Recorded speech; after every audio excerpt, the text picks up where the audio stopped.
Buenas tardes, tío. ¿Qué tal? Bueno, aquí tenéis a Jesús Hernández. Lo que pasa ¿Cómo? que después de esa presentación lo único que puedo hacer es cerrar esto y marcharme, haciendo un moonwalk o algo, porque has puesto el listón muy alto, ¿eh?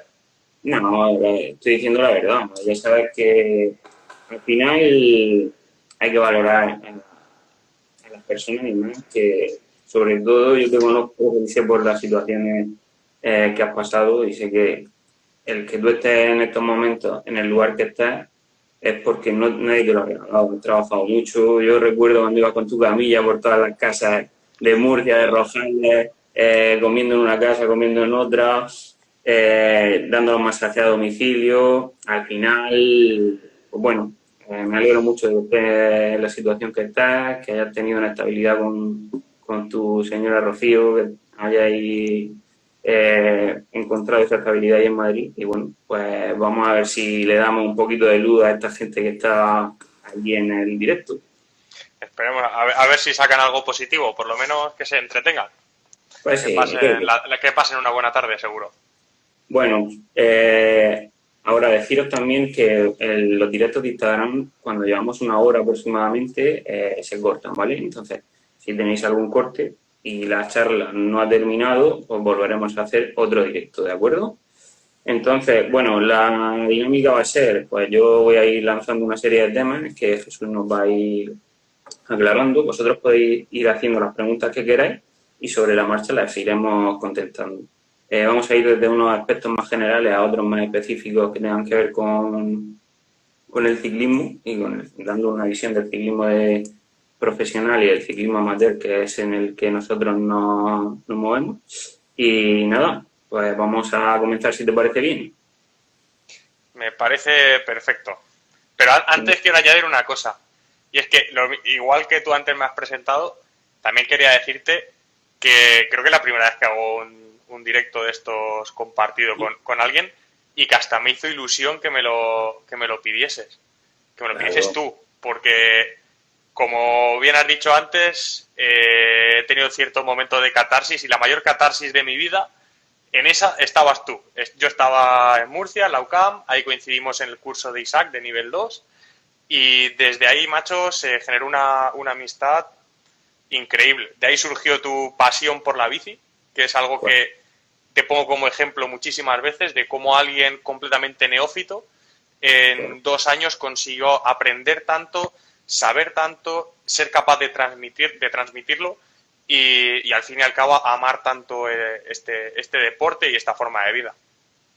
pues sí, pues muchísimas gracias, Jesús. Bueno, pues vamos a comenzar. Como he dicho, vamos a ir un poquito de aspectos más generales a aspectos más específicos. Y bueno, como en esta charla también habrá gente que no es ciclista, pues quería saber desde el punto de la fisioterapia, pues en este periodo de confinamiento, qué aspectos así generales deberíamos de tener en cuenta la población para llevar a cabo en este periodo de confinamiento desde el punto de vista de la fisioterapia y sobre todo darle algunos consejos a la gente porque al final estamos abrumados de información, todo el mundo sabe de fisioterapia, todo el mundo sabe de nutrición, todo el mundo sabe de entrenamiento y al final pues bueno, creo que tu visión le va a ayudar bastante a la gente. Pues, a ver, la verdad que la situación es especial y como situación especial hay mucha gente que se está subiendo al carro, es cierto, y otra tanta que tratamos de hacer las cosas lo más comedidos posibles y como luego iremos evolucionando hablando sobre el tipo de entrenamiento y demás, nos encontramos en una situación completamente novedosa, por tanto hay que ir muchas veces con el ensayo-error. Pero básicamente, como has dicho, hay dos tipos de población, ¿no? Ahora mismo que nos puedan estar escuchando, ciclistas, no ciclistas. Para el no ciclista, ya sabes que me cuesta mucho desvincular la fisioterapia de la ciencia del deporte, porque creo que son primas hermanas, moverse. Alguien que no sea ciclista, que no tenga un deporte, un hobby muy definido, que se mueva, que haga cualquier tipo de deporte. Tú lo estás haciendo muy, muy bien a través de Instagram, siguiendo tus clases, aunque la Tecor es imposible terminar sin claudicar, hacer algo. Tanto a nivel de ejercicio activo, como estiramientos, como trabajo respiratorio. Es muy buen momento para empezar a concienciarse lo importante que es respirar y lo mal que lo hacemos habitualmente. Y nosotros después iremos sobre ello, pero con el equipo son las cosas que estamos trabajando. El conseguir una respiración diafragmática involuntaria completamente durante la mayor parte del día, eso es un beneficio increíble. Además, si trabajas en ello conseguirás descansar mejor, conseguirás dormir mejor y básicamente ese puede ser el consejo hacia la población no ciclista o no deportista. Pues creo que es muy buen consejo, porque el tema de la respiración era un apartado que yo tenía ahí, que quería estudiar sobre él, y bueno, aparte de eso, la variabilidad de la frecuencia cardíaca, muchas cosas que quiero trabajar, pero ahora que lo dices, pues bueno, indagaremos bastante en ello.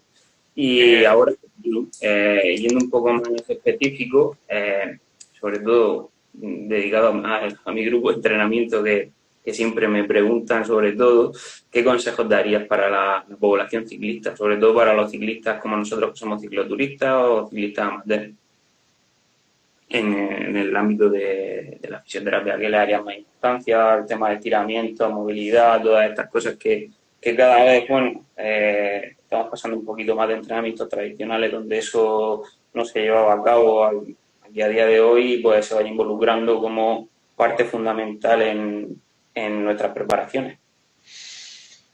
Pues creo que es una muy buena estrategia para abordarlo puede ser lo mismo que estamos haciendo con los corredores World Tour, extrapolarlo. Y básicamente lo que estamos haciendo es escuchar al cuerpo y trabajar otras cosas.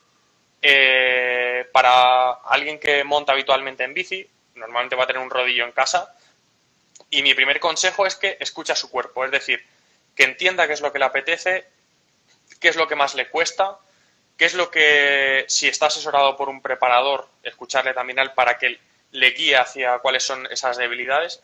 Y con esto me refiero a la mayoría de los cicloturistas tienen déficit de flexibilidad a nivel de miembro inferior, sobre todo, principalmente cadena posterior.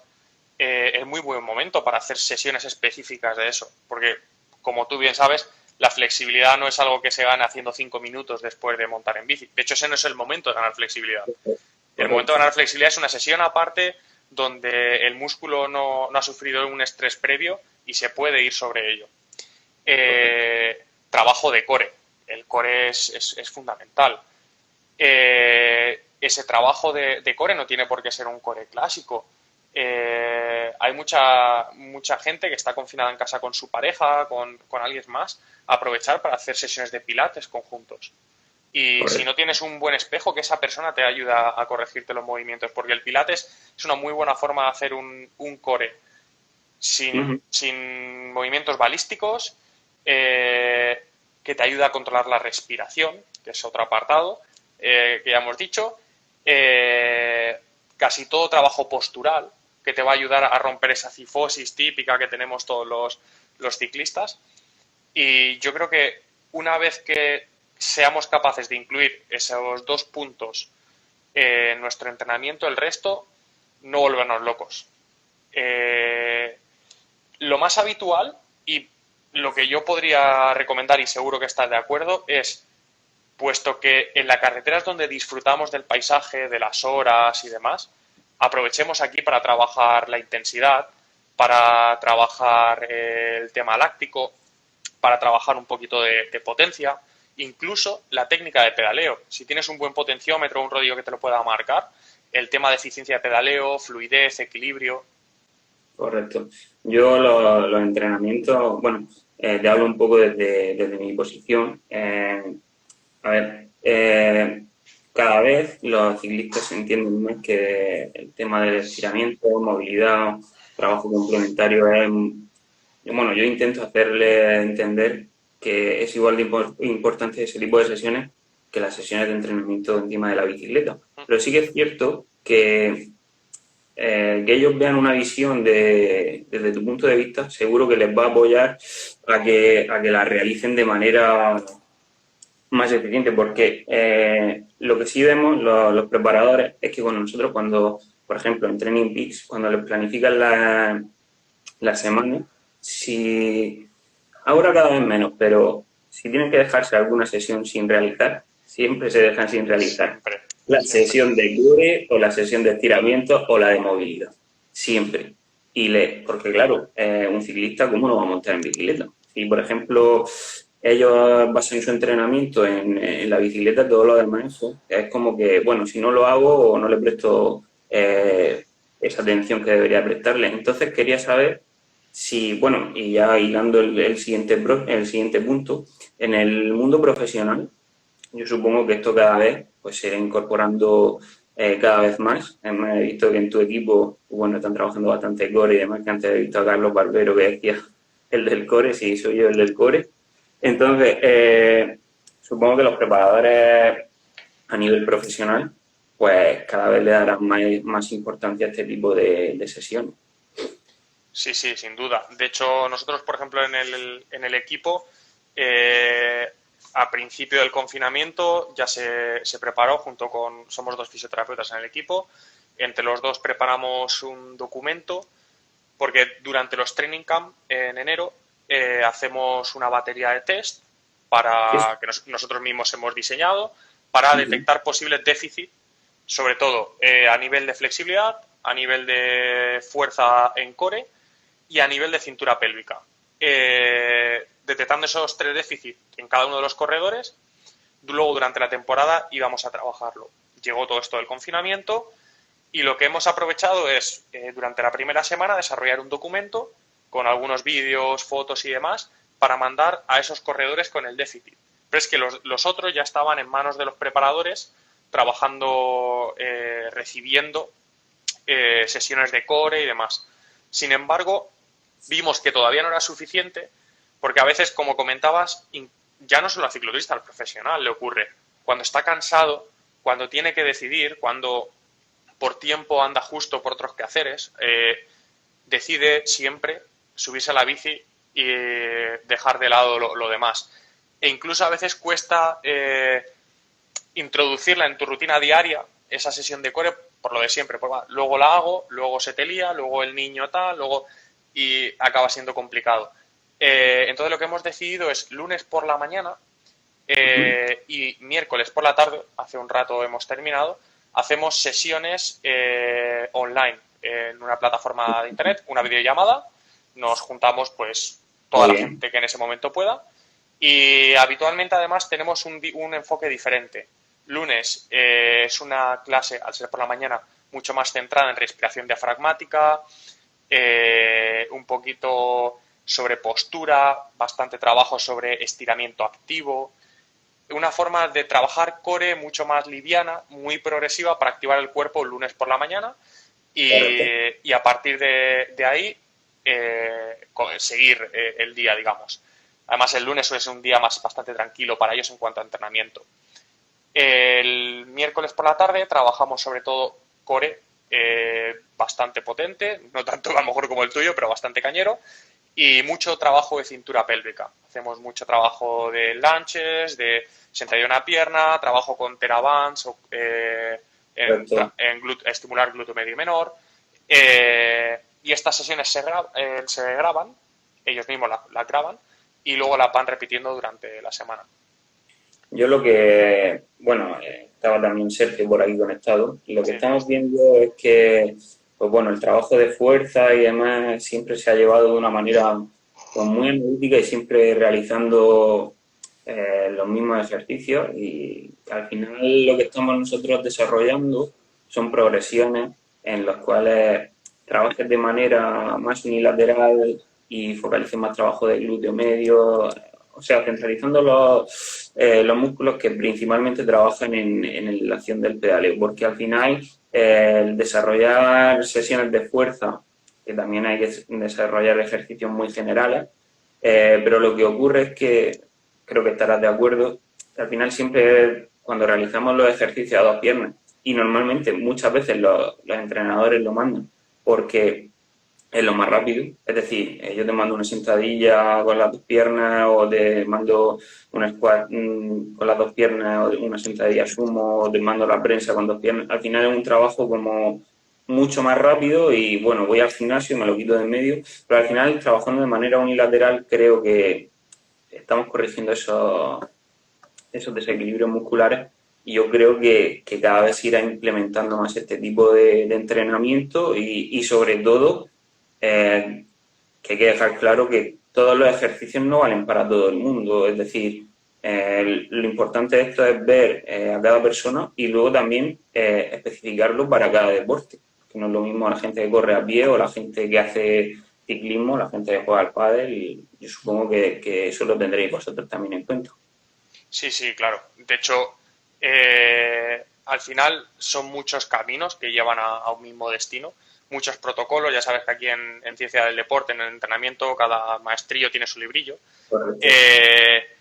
Lo importante es creer en el camino que estás llevando y tener un mínimo de coherencia en él. La verdad que el trabajo de fuerza específico en un ciclista de carretera World Tour no es fácil meterlo. No es fácil implementarlo en una temporada que va de enero a octubre, cuando después van a tener 15 días de descanso y cuando necesitan crear esa base de entrenamiento, ese volumen de entrenamiento y que durante la temporada muchas veces, pues si estás fuera en una gran vuelta un mes, cuando vuelves, te da miedo meterte una sesión de fuerza muy cañera, porque las agujetas que te va a crear, lo que te va a limitar después en tu entrenamiento, cuando a lo mejor tienes que volver a competir en 3 semanas. Entonces, Correcto.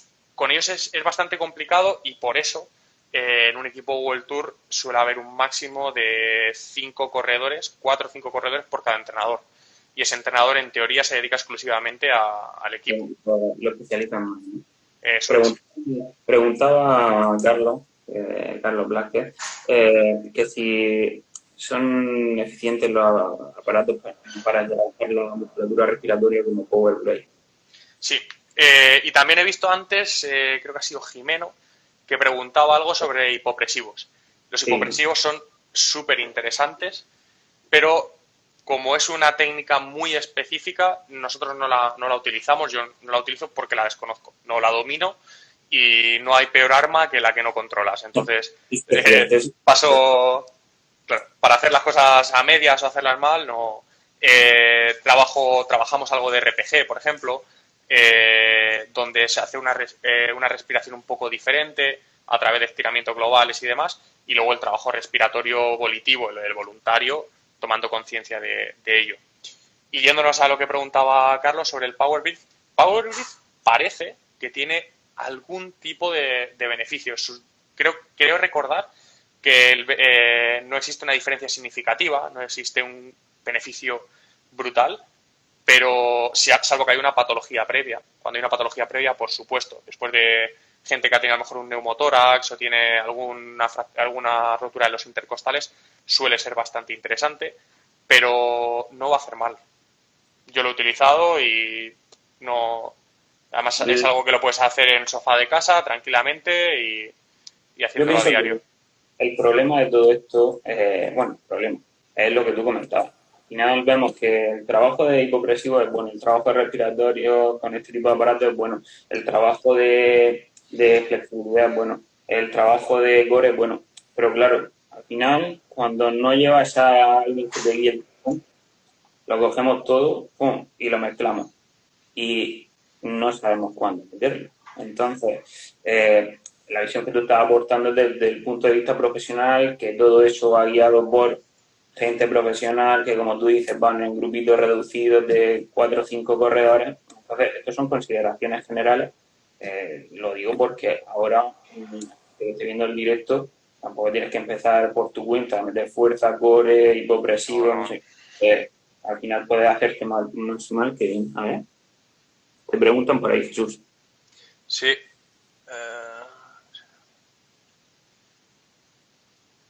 ¿Qué recomiendo? Aparte de estirar, pues una cerveza, tumbarte en un sofá.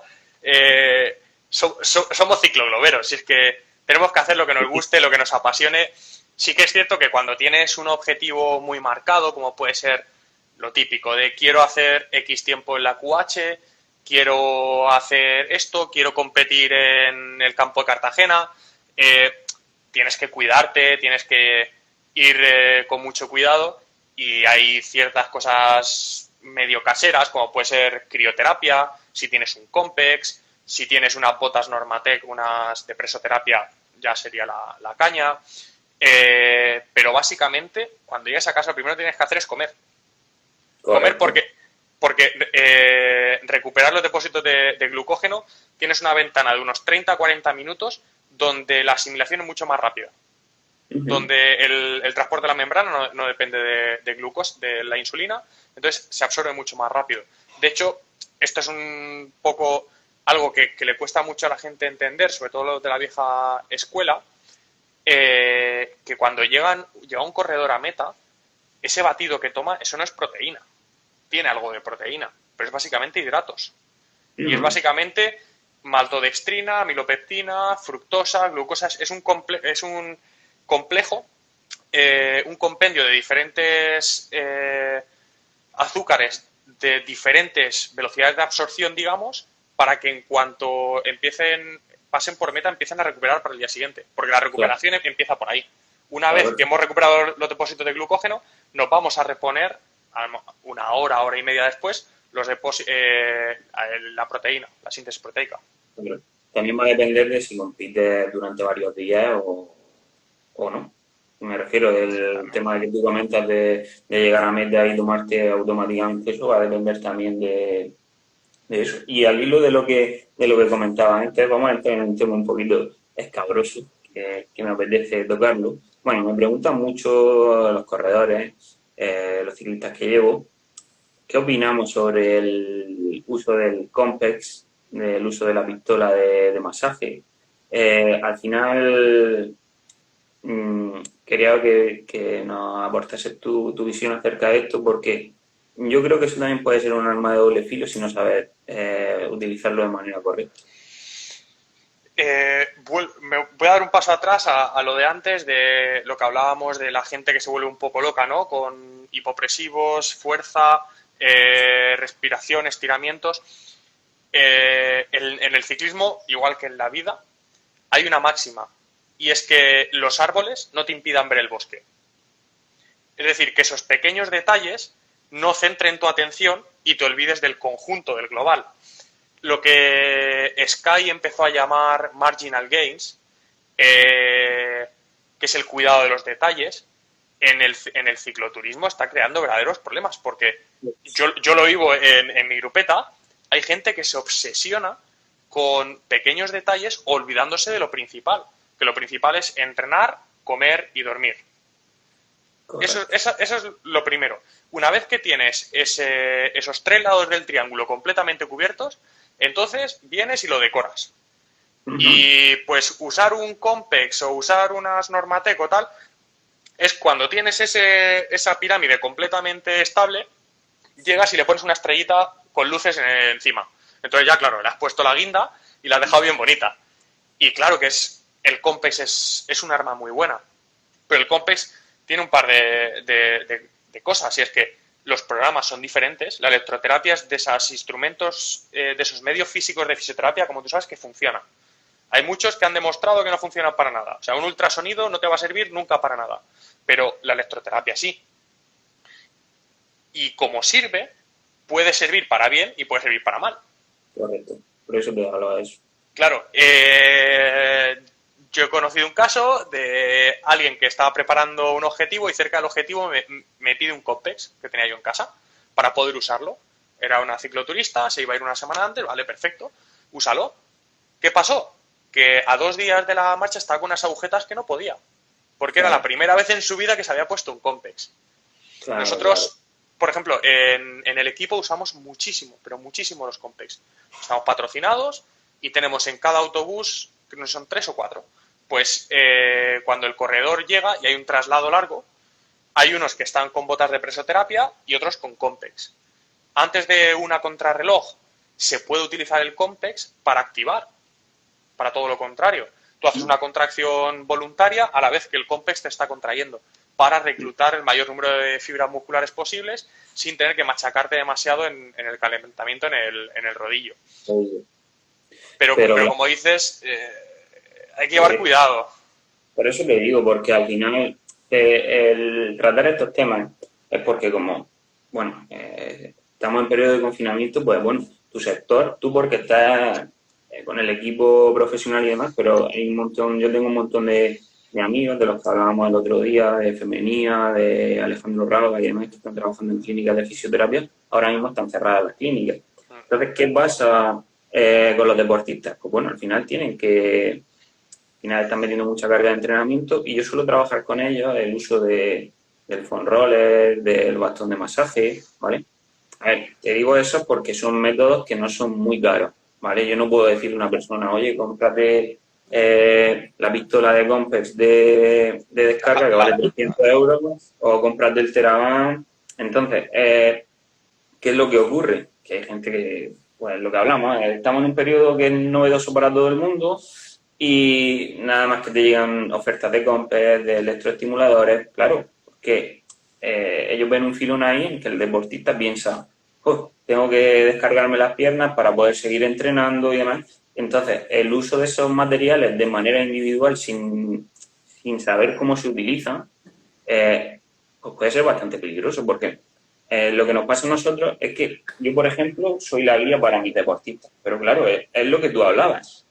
Tú no recomiendas hipopresivos porque, o sea, no es que no recomiendes hipopresivos, sino que no los planificas porque no los dominas.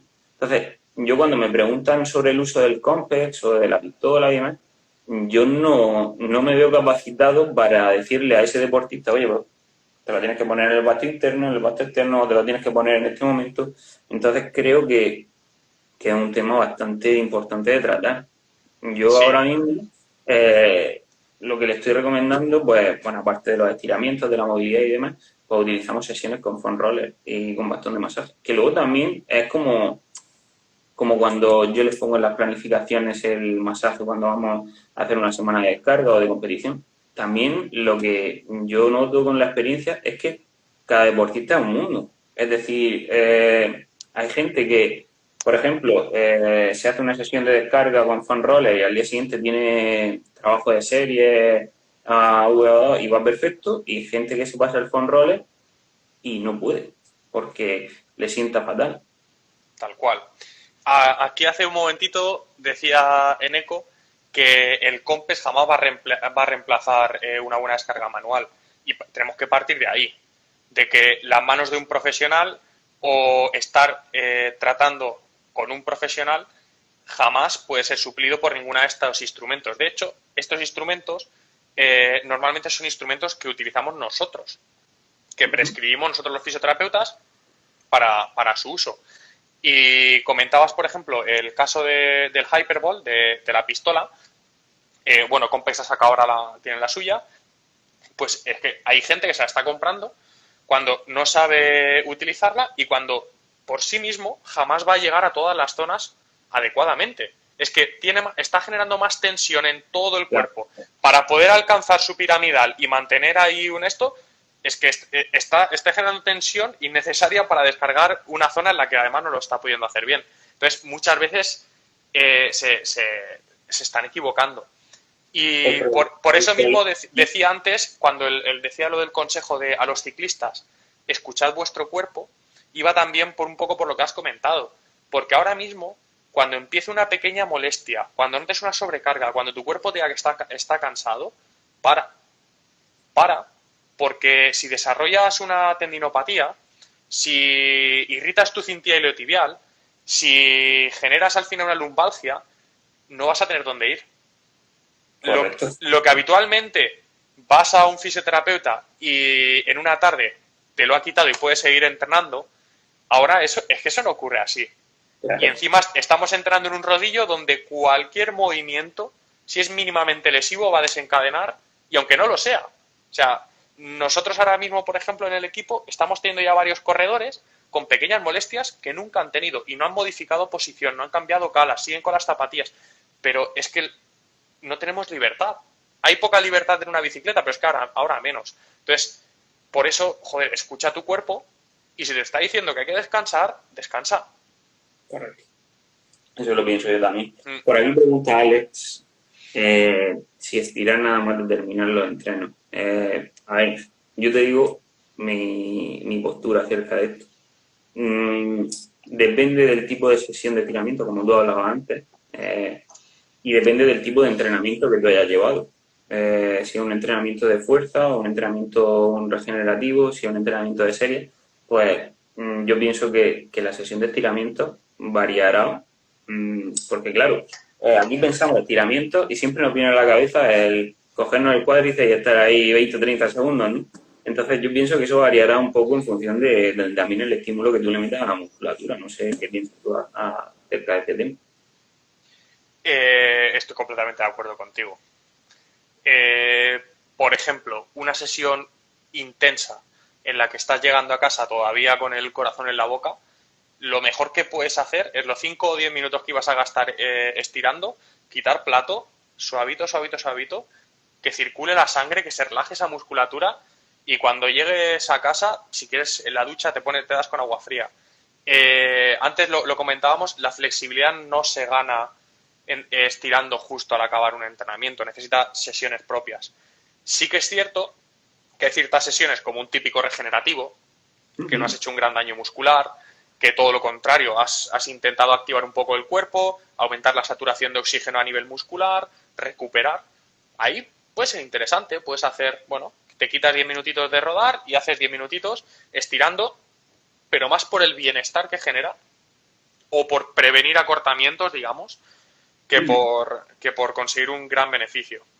Claro, y al hilo de que tú comentabas de soltar los últimos minutos, es que yo creo que aquí en Murcia, que tú has pasado muchas veces por ahí, y ya está a modo de anécdota, en la zona de Alcantarilla, por donde está la redonda de la aviación, creo que ahí hay una meta volante que todos los días que sale la grupeta, si tú vives en Alcantarilla tienes que llegar sprintando y conforme llegues tienes que entrar a casa con las piernas llenas de ácido láctico. Entonces eso se lo comento yo siempre a los deportistas. Al final, si tú llevas una planificación, a ti la velocidad media que tú marques tu GPS te tiene que dar igual. Es decir, si tú quieres que se te registre que has sacado 35 de media, tú registras tu actividad y luego sigues soltando piernas y liberas ese ácido láctico, por lo menos. Y no llegas a casa con esa hinchazón de piernas que llegamos todos y suelta ese ácido láctico que te va a venir mejor que llegar a casa con las piernas así hinchadas y entonces estirar 2 o 3 minutos. No sé qué piensas aparte de eso. Estoy completamente de acuerdo. Bueno, Sobre todo si tienes una pequeña planificación.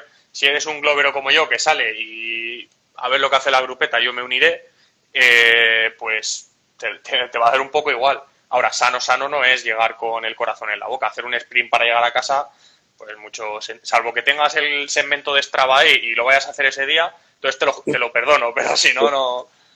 muy bien. He visto antes, preguntaban por aquí, ¿qué es el trabajo de cintura pélvica? Preguntaba Diego. Para no dar por hecho ni por sentado cosas. Cintura pélvica sigue siendo parte del trabajo de core, pero enfatizamos más en el fortalecimiento y activación de los músculos glúteo medio, glúteo menor y glúteo mayor, que es básicamente la musculatura que está circundante a la pelvis como tal, sobre todo a la articulación de la cadera, porque el signo de Trendelenburg, que es una debilidad en glúteo medio menor, es bastante frecuente en ciclistas que no han trabajado suficiente en los ejercicios compensatorios. Te pregunto también, Vicente, de ultraciclismo, Sí. que bueno, le tengo especial cariño y también le gustan largas distancias como a ti, que si en fisioterapia se está utilizando frío, calor, punción seca, etcétera, para la misma lesión, que sí es válido. Se dice que vale para todo, que lo que vale para todo no vale para nada. Se refiere a que si estáis utilizando para una misma lesión, utilizar frío, calor, punción seca. Bueno, frío y calor para una misma lesión o un mismo estadio de una lesión jamás se utiliza. Habitualmente no, salvo que estés haciendo trabajo de contrastes, que es otra cosa, y el único beneficio que puede tener es básicamente la recuperación. Pero te puedo decir que hay técnicas, la mayoría de ellas, que tienen diferentes efectos, o que el efecto que genera es beneficioso para sanar o para ayudar a sanar una patología. Tened en cuenta que la punción seca no es que cure una cosa, es que genera una reacción en el cuerpo que ayuda a curar o a mejorar un estadio. Por ejemplo, básicamente la punción seca lo que genera es una respuesta de una cascada inflamatoria y un trofismo brutal en un punto concreto, además de desactivar un punto gatillo por sobreexcitación habitualmente, porque ha sido ahí con la aguja. Y esto es bueno para muchísimas cosas. A veces verás, si has ido a algún fisio y has tenido algún poquito medianamente complejo, que muchas veces igual te están poniendo la aguja en el lado opuesto a donde tienes el problema, porque quizá tu problema lo está desencadenando el antagonista. Entonces, no es que algo que vale para todo luego no sirva para nada, sino que hay muchas técnicas dentro de la fisioterapia y nosotros cada uno utilizamos la que más nos gusta o sobre todo la que más dominamos. Por ejemplo, nosotros en el equipo, en ciclismo se considera soigner a nuestro trabajo. Soigner, es la palabra francesa que define nuestro trabajo. Y dentro de ello, nosotros tenemos un trabajo común, que es el del día a día, el de preparar bidones, preparar avituallamientos, conducir, todo esto. Luego, como terapeutas, tenemos diferentes enfoques. En mi equipo, por ejemplo, tenemos 2 fisioterapeutas, tenemos un osteópata, tenemos un kinesiólogo y los demás especialistas, sobre todo en masoterapia. Unos tienen algo de trabajo de respiratorio, otros tienen cursos de tal, tienen formaciones más o menos específicas y lo bueno de esto es que acabamos enriqueciéndonos porque acabamos aprendiendo unos de otros. Y en ocasiones la lesión que nosotros vemos de un modo, el osteópata lo está viendo de otro, que no es que sea ni mejor ni peor. Cierto es que la osteopatía es una pseudociencia, no quiero herir sensibilidades, pero de igual modo que la osteopatía estructural para mí en ciertas cosas funciona y es necesaria, y en ciclismo es una muy buena forma de trabajar, a veces se queda corta, igual que nosotros igual nos quedamos cortos. No sé, al final es un poco saber qué armas tienes y saber usarlas. De nada sirve tener un Ferrari si solo lo vas a usar para ir al Mercadona. No, tendrás que saber conducir primero. Sí, señor. Bueno, Jesús, pregunta en eco, ¿vale? Sí. ¿Qué métodos de recuperación utilizáis de mayor a menor importancia en el equipo? Bueno, el principal, ya entiendo que no metemos aquí tema de nutrición, suplementación y demás. El principal, el masaje. Y luego, cuando tenemos un traslado de aproximadamente una hora a más de una hora, incluimos Compex, incluimos presoterapia. Tenemos botas de presoterapia con crioterapia, a quien le gusta las utiliza, a quien no le gusta no. Y luego es bastante habitual que, sobre todo en carreras con mucho calor, la Vuelta a España es un gran ejemplo, utilicemos baños de agua fría, crioterapia. Habitualmente el soigner que hace hotel prepara una bañera o dos con unos 30-40 kilos de hielo, tanto como puedas conseguir que te dé el hotel, bien fría, porque con esto además reducimos la temperatura corporal y cuanto antes la temperatura corporal esté adecuada, antes se inicia el proceso de recuperación. De hecho, por ejemplo, cuando hacemos Tour Down Under en Australia, una de las primeras cosas que se suele comprar es una piscina de estas de los bebés, de los bebés de niños, que quepan 2-3 personas, para cada vez que llegan de una etapa meterse allí, porque están a 45 grados y necesitan bajar su temperatura corporal. Hasta que su temperatura corporal no baje a la normalidad, no va a empezar el proceso de recuperación correctamente. Espero, Eneco, haber respondido. A ver, pregunta Alex que qué tipo de actividades se contemplan en ciclismo cuando se quiere introducir otra modalidad deportiva en un periodo de volumen. Bueno, si te refieres, yo te pongo lo que, si te refieres, por ejemplo, a un periodo de pretemporada, donde en realidad no, lo que queremos también es desconectar un poquito, a realizar deporte, pero no estar tan centralizado en ciclismo, porque al final sí que es cierto que, aunque sea a nivel cicloturista, cuando nos centralizamos en una marcha en concreto, una actividad, eh, son muchas horas las que, digamos, está encima de la bicicleta, trabajo en el cual eso desgasta mucho mentalmente. Entonces, pues yo también ayudo un poquito de libertad a los deportistas. Es decir, si por ejemplo te gusta caminar por el monte, puedes caminar por el monte. Si te gusta jugar a pádel, puedes jugar a pádel, jugar a tenis. Si lo dices por ahí, que sé que tú juegas al tenis, Alex, no hay problema. Al final yo lo que intento es ir un poco de más general a más específico, pero sobre todo que tengamos movimiento, que no tengamos al cuerpo inactivo y que disfrutemos, ¿vale? No sé qué piensas en ese sentido, Phil. Completamente de acuerdo. Sobre todo en lo de disfruta con lo que haces, porque si no te va a durar poco. A ver, mi pregunta a Carlos, que es mi primo que vive ahí en Andorra, donde están todos los ciclistas. A nivel de fisioterapia, el trabajo de fisioterapeuta en un equipo World Tour se limita mucho a la masoterapia. ¿Qué intentáis trabajar en más cosas? Hostia, qué buena pregunta esa, ¿eh? Porque este es un pequeño eterno debate. Es muy habitual que quien llega de otros deportes o quien llega en un nuevecito de la carrera al ciclismo, a un equipo World Tour encima, piensa que va a llegar y va a tener sus 2 horas en una clínica en condiciones con su material para, para recuperar, pero es que esto no funciona así. Si quieres sentirte realizado como fisioterapeuta, no entras en ciclismo.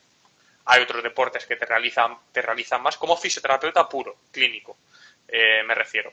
Si eres una apasionada del ciclismo, si te gusta esto, si quieres vivir fuera de tu zona de confort, si quieres tener que sacar las camas, los somieres de tu habitación fuera para poder tener la camilla dentro, si quieres montar y desmontar un aparato de Indiva en 5 minutos cada día cuando llegas al hotel, entonces el ciclismo es tu sitio.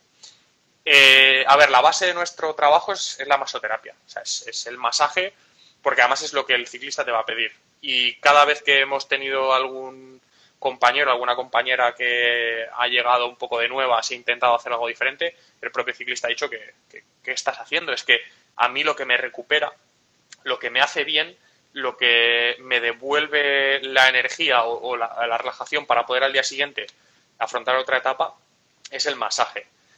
Pero sí, hacemos más cosas. Hacemos, yo en mi caso, un poquito de terapia manual. Antes no lo he comentado cuando lo ha preguntado Eneco. Tenemos también Diatermia. Es una marca italiana, M, que es básicamente como Indiva. Utilizamos muchísimo. Y luego bastante trabajo de estiramiento activo. Suelo hacer con ellos. Movilidad. Técnicas de Mitchell son súper efectivas con estos chavales, responden súper bien, pero la base es la masoterapia, porque es que además es la que te da la información. Cuando estás acostumbrado a dar masaje cada día a 2, 3 ciclistas, cuando llevas bastantes años dando masaje a unas piernas de un ciclista, y sobre todo cuando en una gran vuelta estás 25 26 días tocando las mismas piernas cada día, la información que te transmiten es fundamental. De hecho, es una de las primeras preguntas que te hacen los directores y los entrenadores cuando bajas a cenar después de masajes. ¿Cómo está? Porque yo era muy reacio a esto y de hecho a nivel bibliográfico no hay nada, pero es que notas unas diferencias brutales. O sea, sabes cuando puedes detectar cuando un corredor está muy en forma o cuando un corredor tiene algún problema ajeno a lo que se puede ver. Y de hecho hay 1000 anécdotas sobre eso. Entonces, sí, la base es la masoterapia, luego ya cada uno, como hemos comentado, utiliza las técnicas y armas que puede. Uno tiene ganchos, el otro utiliza punción seca, yo la utilizo bastante, la diatermia. Intentamos utilizar lo que sabemos para llegar a un mismo fin. A ver, pregunta a Rubén, que él es un chico que entreno yo, que es bastante inquieto. ¿Qué protocolo de recuperación recomendarías para realizar después de una sesión de descarga? A ver, yo te digo lo que yo le recomiendo y, bueno, si tienes que aportar algo, pues perfecto, así nos enriquecemos todos. A ver, yo después de una sesión de descarga de piernas, basándome en la experiencia que ya llevo en estos años, pues le recomiendo una ingesta de líquido bastante amplia, ¿vale? Luego también le recomiendo se puede usar el uso de agua fría, cuando pase un cierto tiempo uso de mallas compresivas con algún tipo de crema y luego cuando pasan, por lo menos, si por ejemplo me descargo por la mañana, pues luego por la tarde calentar un poquito la musculatura y realizar una buena sesión de estiramiento. Estoy de acuerdo con todo, sobre todo en lo de la hidratación, que es una de las cosas que más se suelen descuidar porque estamos estimulando muchísimo, pero muchísimo el sistema parasimpático y hay que rehidratarse. Se drena muchísimo después de un masaje. De hecho, lo habitual es bajar de la camilla e ir al servicio y luego el estiramiento después. No inmediatamente después, pero Sí, yo se lo sí recomiendo cuando pasan 2 o 3 horas, por lo menos. Pero bueno, que me alegro que coincidamos en esto, Sí, porque sí. vale, yo es como que, estoy haciéndolo bien. De todas formas, con esto, como en todo, y ya lo has dicho 2 veces antes, lo has comentado 2 veces, cada ciclista, cada deportista, cada persona es un mundo. Correcto, generales, pero Claro. que hay gente, por ejemplo, yo tengo comprobado que hay gente que le sienta bien el masaje la semana de la carrera, gente que le sienta bien el masaje 2 semanas antes, gente que le sienta el masaje bien si corre en domingo, darse masaje el jueves, son muy individuales. Sí, incluso gente que le gusta ir al fisio en bici para poder volver pedaleando porque le sienta bien. Yo era incapaz, personalmente, y son muchos los deportistas que te dicen que son incapaces porque Yo les es una sienta mal. que les recomiendo, no que se vayan en bicicleta al fisio, sino que luego cuando terminen la sesión de fisio hagan entre 15 a 20 minutos, pero si por ejemplo tienen una bicicleta de spinning sin carga, solamente movilizar la musculatura a la vez que te va hidratando.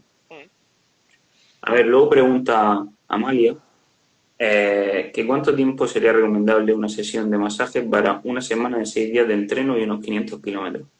Bueno, yo creo que ya lo hemos respondido Jesús y yo antes. Va a depender también un poquito de cada persona en individual, pero bueno, aportale tu visión acerca de esto.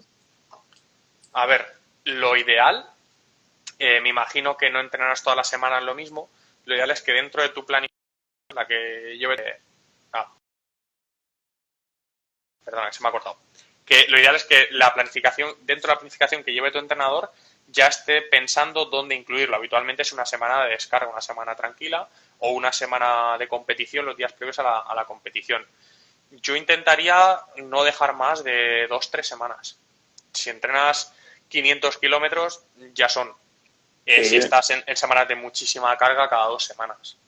Yo en periodos donde ya nos acercamos a la competición se los meto cada 2 semanas y si no cada mínimo una vez al mes, una vez cada 3 semanas tienen semana de descarga. Sí.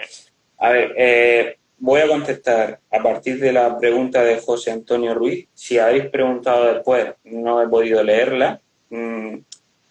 José Antonio preguntaba, y esto es un tema interesante, que cuánto debe durar el calentamiento y la vuelta a la calma en sesiones de rodillo. A ver, yo te digo mi posición. Los calentamientos duran entre 15 o 20 minutos, pero una cosa que sí veo que se cometen, bajo mi punto de vista, errores en este sentido, es que son calentamientos muy estables, a pulsaciones muy bajas o a vatios muy bajos y de repente hachazo. Meto una serie V2 más, no me encuentro bien, dolor de piernas, hinchazón de piernas. Yo lo que normalmente recomiendo, después de la experiencia que tengo en esto, es que dentro del calentamiento sea un calentamiento progresivo, porque al final tú cuando te subes en el rodillo, pues no es la misma sensación que cuando vas en la bicicleta. Parece que la bicicleta va muy frenada. Entonces, lo que intento llevar es una evolución de vatios creciente, una evolución de pulso creciente, y dentro del mismo calentamiento le suelo meter alguna aceleración, de tal manera que lleguen las piernas totalmente calientes a la parte central de la sesión. Y luego la vuelta a la calma, también intento que sea progresiva, de más a menos, digámoslo así, que tenga una duración de más o menos 15-20 minutos, que también la utilizo normalmente esa vuelta a la calma, si es posible, para tomar el batido recuperador a pequeños sorbos para que el cuerpo lo vaya asimilando de mejor manera. Cuando se ha cortado antes la comunicación, justo me he quedado 5 o 10 minutos contando yo esto mismo solo. Y me alegro de escuchar que, que hemos pensado lo mismo, que nuestra opinión es la misma. De hecho, para mí una de las cosas más importantes y uno de los grandes fallos en un calentamiento es no generar intensidades, sino jugar con las cadencias. Porque no existe un reclutamiento completo, no existe una preparación completa para lo que te va a venir después. Correcto. Preguntaba a Alex por ahí el uso de las medias compresivas, si la ves. Bueno, las medias han mostrado eficacia, las medias sirven. Hay marcas que tienen diferentes intensidades de compresión. Ahí tienes que seguir la guía, digamos, que te dice. Por lo demás, lo que tú toleres y lo que a ti te venga bien. Yo no las llevaría tampoco más de 3-4 horas, salvo que estés viajando, estés de pie estático, porque trabajas de pie y eres dependiente de una farmacia, pues no puedes hacer otra cosa, o estés en un avión. Ahí sí que para mí son súper importantes los viajes. Los viajes es una de las cosas que más suele matar a un ciclista, hablando ahora del profesionalismo del corredor World Tour, y son súper importantes. Ahí es donde más uso se les da. Por lo demás, hay gente a la que incluso no le sienta bien, porque es cierto que te generan unos pequeños dedos en garra y después te dan unos calambres en los gemelos brutales. Ya me he encontrado algunos casos así, pero lo habitual es que no más de 2-3 horas. No considero que sean necesarias más. De hecho, es mucho más efectivo si cuando llegas a casa pones las piernas en alto y las tienes ahí 20 minutitos, te aseguro que el efecto es el mismo o mejor incluso. Preguntaba a Doki, bueno, preguntan ya al hilo de esto, aunque luego volvamos al anterior, que qué mallas aconsejas. Y pregunta a Alex, en relación a lo que le has dicho, que para los que trabajan de pie, muchas horas, que cuántas horas le recomiendas que lo lleven. Lo mismo, si trabajas de pie, hay medias ortopédicas que tienen un poquito menos de presión que las de marca Medilast o Compressport o estas comerciales que todos conocemos en deporte, que ya se venden para eso, para llevarlas durante tus 8 horas de jornada laboral. Sin embargo, más allá de eso, lo que sí que recomendaría durante una jornada laboral, las medias es un instrumento muy bueno, es activar la musculatura. De vez en cuando, haz unas flexoextensiones de tobillo, haz un poquito de sentadilla, porque esa posición es estática.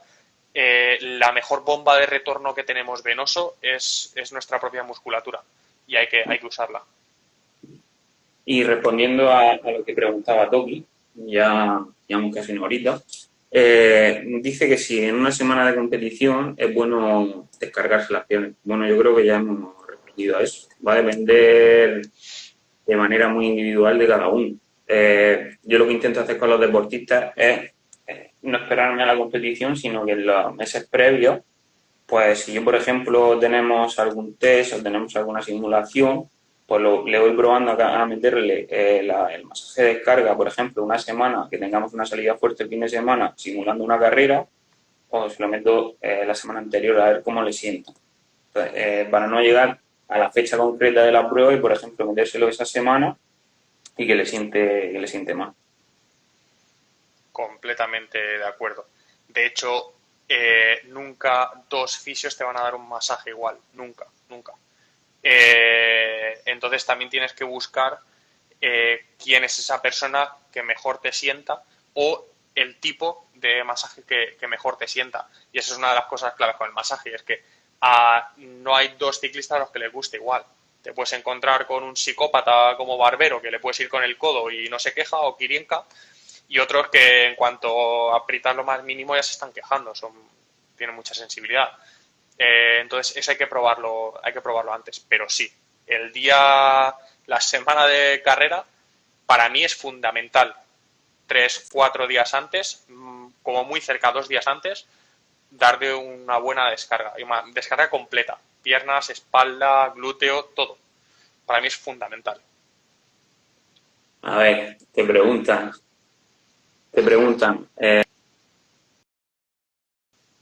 José Luis Arce o algo así, ¿piernas Pro World Tour o Master Pro Tour? O sea, cabrón. Dile, Arce, este que está aquí delante de mí, este de la grupeta Alcantarilla, que te coge y te revienta, que en Murcia andan mucho, macho. Estaba ahí bien. Nada, ya luego le tiro yo las orejas. Vamos a ver si hay alguna preguntilla más y si no, creo que daremos por finalizada la charla, que creo que ha sido bastante interesante. Creo que hemos aprendido todo. Esto es una formación constante. Y por un lado me alegro que haya sido el primero con el que hayas tenido el directo. Al final, este periodo de confinamiento nos está haciendo a todos modernizarnos. Y decirte que enhorabuena por el Everesting que hiciste ayer. Esas 10 horas y media de rodillo con 8.500 metros. Hay que echarle valor. Yo no podría hacerlo. Me dejan cabeza. 8.500 no, 8.854. Bueno, son 8.848, pero hubo que pasar por si acaso. No te voy a quitar. Pues nada, chicos, si no hay más preguntas, vamos a dar por finalizada la charla. Espero que podamos hacer más. A ver, espérate, que preguntan una última. Rubén siempre está probándome en todos los medios. Yo le pongo que para un entrenamiento intenso, por lo menos un par de días, 3. Es que eso también depende de cada uno, porque, por ejemplo, él es una persona que le afecta mucho el masaje, ¿vale? Pero yo, por ejemplo, de media 2-3 días se puede meter un entrenamiento, ya sea siempre progresivo, es decir, no te va a dar el masaje y automáticamente vas a estar 2 días parado y de repente te vas a meter en una sesión intensa. Al final tienes que meter un rodaje regenerativo para que las piernas vayan cogiendo tono, meter un día de descanso también entre medias y ya después podríamos meter intensidad. Completamente de acuerdo. Y volvemos a lo mismo, es tan personal. O sea, para que te hagas una idea, entre los ciclistas profesionales cada uno acaba siendo un mundo. Hay algunos que el día antes de una contrarreloj, por ejemplo, no quieren, porque es un esfuerzo muy intenso y no les sienta bien, dicen que se quedan más hipotónicos. Otros a los que les gusta muy intenso justo el día antes de un día cañero. Ahí tienes que ir probando tu cuerpo. Yo personalmente creo que si el tratamiento es cañero, si la descarga es cañera, mínimo 48 horas. Tienes que dejar un par de días, que al final se genera un daño tisular cuando estamos apretando tanto. Así que más o menos comparto tu opinión. Dicen que sí, puede ser que del rodillo te da las piernas, me acuerdo. El hinchazón, sea la hipertrofia aguda que genera el rodillo es bastante importante. Y también creo que te ven las piernas más gordas porque es que no tienes otra cosa que ver. Cuando vas en la mirando aquí, como nada que te puedes mirar las piernas o la pantalla del ordenador, creo que se aumenta. Sí que hay un efecto, y es que sudamos mucho más. O sea, la pérdida de líquido puede estar en torno a 2 kilos en una sesión de rodillo larga e intensa. Y ocurre que cuando el cuerpo deshidrata tanto, como tú bien sabes, un modo de supercompensación es hacerse todavía más permeable. Entonces, al día siguiente está más hinchado. Por ejemplo, yo esta mañana, después de quemar ayer 8.000 y pico calorías, esta mañana pesaba 1,5 kilos más que ayer a la mañana. Y te aseguro que comí todo lo que pude, pero no comí las 8.500 calorías que se quemaron. Más allá de que igual realmente tienes que aceptar que es un ceporro y que lo único que estás haciendo son tus piernas, que nunca van a ser como las de Luisle. Bueno, muy, muy interesante. Pues nada, chicos. Antes que te despidas, para que lo sepan todos. Aquí Carlitos es el puto amo de esto del core. Y cuando empezó el confinamiento, como ya lo sabía y le tenía por ahí localizado, les pasé algunos vídeos de los que él tiene de core. Y ahora mismo en el equipo NTT hay un poco un pique a ver quién consigue completar sin claudicar sus ejercicios. Y me encanta cada vez que sube un nuevo vídeo esos comentarios de qué cabrón si no está ni sudando. Pobre Ben King creo que estuvo una semana sin poder sentarse o sin poder encogerse porque por las agujetas que tenía, macho. A ver si pudiésemos juntarnos en alguna concentración que hay por aquí cerca y voy y les doy una clase de core, aunque luego no pueda ir a seguirlo. No me los elimines, macho, que tenemos que ganar carreras. Que el año pasado fuimos jodidos. Bueno, ya verás, como este año ya diga, ¿no? Por cierto, he visto que Carmen ha dicho que tengo que ir a conocer al pequeño sensei. Claro, Tomo la palabra. está por aquí. Muchas gracias por todo, Jesús. Estamos al A ti, lado. Carlitos. Lo que necesites, amigo. Y gracias a todos. La dejaré 24 horas en las historias, ¿vale? Un abrazo a todos y nos vemos pronto. Chao, chao.